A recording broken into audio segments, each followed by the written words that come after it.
புதுச்சேரியில் சிறுமி படுகொலையை கண்டித்து இந்தியா கூட்டணி கட்சியினர் போராட்டம். ஆளுநர் மாளிகை நோக்கி பேரணி செல்ல முயன்ற போராட்டக்காரர்களை போலீசார் தடுக்க முயன்றதால் தள்ளுமுள்ளு.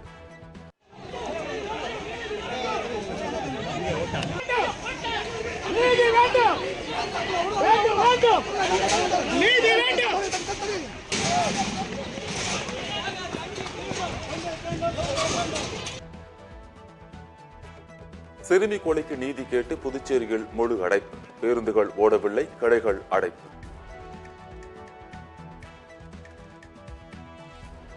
போதைப்பொருள் புழக்கத்தை புதுச்சேரி அரசு கட்டுப்படுத்த தவறிவிட்டதாக குற்றச்சாட்டு. உள்துறை அமைச்சர் பதவி விலக கோரி இந்தியா கூட்டணி அதிமுக சார்பில் புதுச்சேரியில் முழு அடைப்பு. புதுச்சேரியில் முழு அடைப்பு போராட்டம் எதிரொலி. கடலூர், விழுப்புரத்திலிருந்து புதுச்சேரிக்கு வரும் பேருந்துகள் எல்லைகளிலேயே நிறுத்தம்.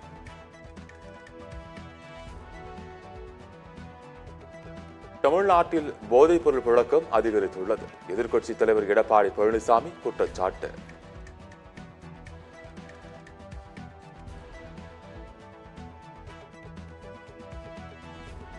தூய்மை பணியாளர்களுக்கு நலத்திட்ட உதவிகளை வழங்கினார் முதலமைச்சர் ஸ்டாலின்.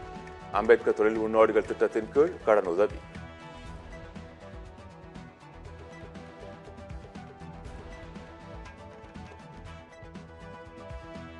மகளிர் தினத்தையொட்டி வீட்டு உபயோக சிலிண்டர் விலை 100 ரூபாய் குறைப்பு. பிரதமர் நரேந்திர மோடி அறிவிப்பு. சமையல் கேஸ் சிலிண்டர் விலை குறைப்பால் பல கோடி குடும்பங்களின் நிதிச்சுமை கணிசமாக குறையும். சமையல் கேஸ் சிலிண்டரை மிக மலிவு விலையில் தருவதால் ஆரோக்கியமான குடும்ப சூழலை உறுதி செய்வோம் என பிரதமர் மோடி உறுதி.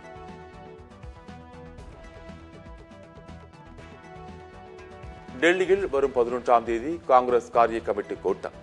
காங்கிரஸ் தேர்தல் அறிக்கையை இறுதி செய்வது குறித்து முக்கிய ஆலோசனை.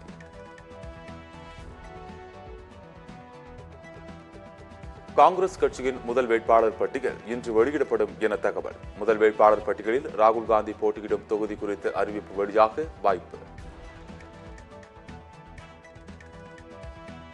முதலமைச்சர் ஸ்டாலினுடன் விடுதலை சிறுத்தைகள் கட்சித் தலைவர் தொல் திருமாவளவன் சந்திப்பு. தொகுதி பங்கீடு பேச்சுவார்த்தையில் இழுபறி நீடித்து வரும் நிலையில் முக்கிய பேச்சுவார்த்தை என தகவல்.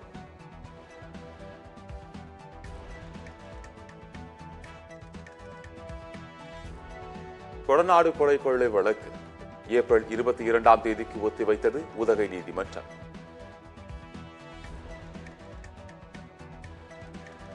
நெடுஞ்சாலைத்துறை சார்பில் 518 கோடியில் அமைக்கப்பட்ட சாலைகள், பாலங்களை காணொலி காட்சி மூலம் திறந்து வைத்தார் முதலமைச்சர் ஸ்டாலின். புதிதாக கட்டப்பட்ட விருந்தினர் மாளிகையும் திறந்து வைத்தார். சமவேளைக்கு சம ஊதியம் கோரி பதிவு மூப்பு இடைநிலை ஆசிரியர்கள் போராட்டம். பள்ளி கல்வித்துறை பேச்சுவார்த்தைக்கு அழைப்பு.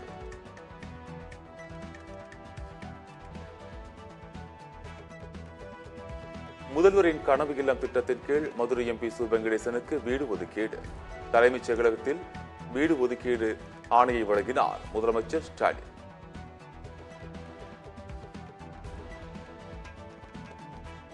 கனிமொழிக்கு அவரது அப்பாவின் பெயரை தவிர வேறு எந்த அடையாளமும் இல்லை.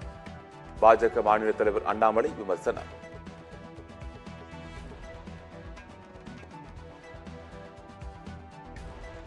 தமிழக வெற்றிக் கழகத்தின் உறுப்பினர் சேர்க்கை செயலியை இன்று அறிமுகப்படுத்துகிறார் விஜய்.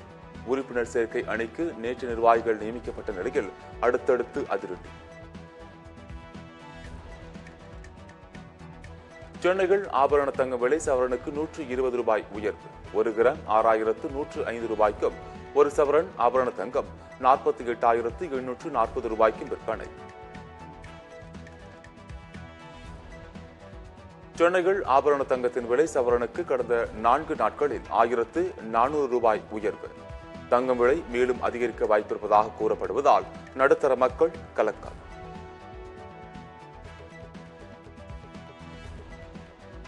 சென்னையில் மெட்ரோ கட்டுமான பணிக்காக நாளை மற்றும் நாளை மறுநாள் போக்குவரத்து மாற்றம். அண்ணா மேம்பாலம், நுங்கம்பாக்கம், ஸ்டெர்லிங் சாலை ஆகிய இடங்களில் போக்குவரத்து மாற்றம். முதலமைச்சர் ஸ்டாலின் சிறந்த மாவட்ட ஆட்சியர்களுக்கு விருதுகளை வழங்கி கௌரவிப்பு.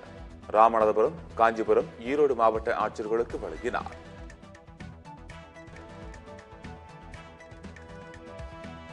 ஜெயலலிதா கவின்கலை பல்கலைக்கழக கட்டிடத்தை முதலமைச்சர் ஸ்டாலின் திறந்து வைத்தார். அடையாறு புற்றுநோய் மையம் சார்பில் பெண் குழந்தைகளுக்கான தடுப்பூசி முகாமையும் தொடங்கி வைத்தார். நாடு முழுவதும் உலக மகளிர் தினம் உற்சாக கொண்டாட்டம். ஜார்க்கண்ட் மாநிலத்தில் இன்று அனைத்து ரயில்களையும் பெண்களை இயக்குகின்றனர்.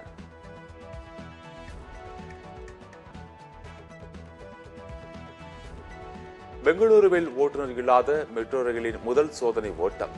சோதனை ஓட்டம் வெற்றிகரமாக நடந்ததாக அதிகாரிகள் தகவல்.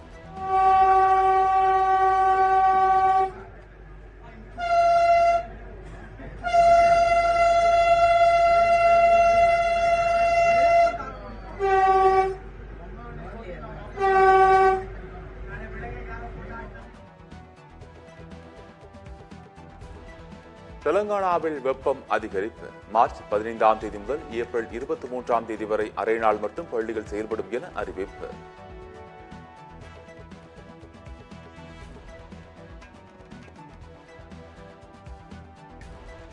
பெங்களூருவில் கார் கழுவ குடிநீரை பயன்படுத்த தடை விதிப்பு. தோட்ட வேலைகள், செயற்கை நீரூற்று ஆகியவற்றிற்கு குடிநீரை பயன்படுத்தினால் 5000 ரூபாய் அபராதம் விதிக்கப்படும் என பெங்களூரு குடிநீர் வாரியம் எச்சரிக்கை.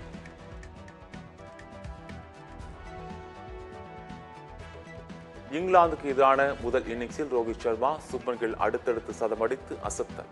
5வது டெஸ்ட் போட்டியில் இந்திய அணி அதிரடி ஆட்டம்.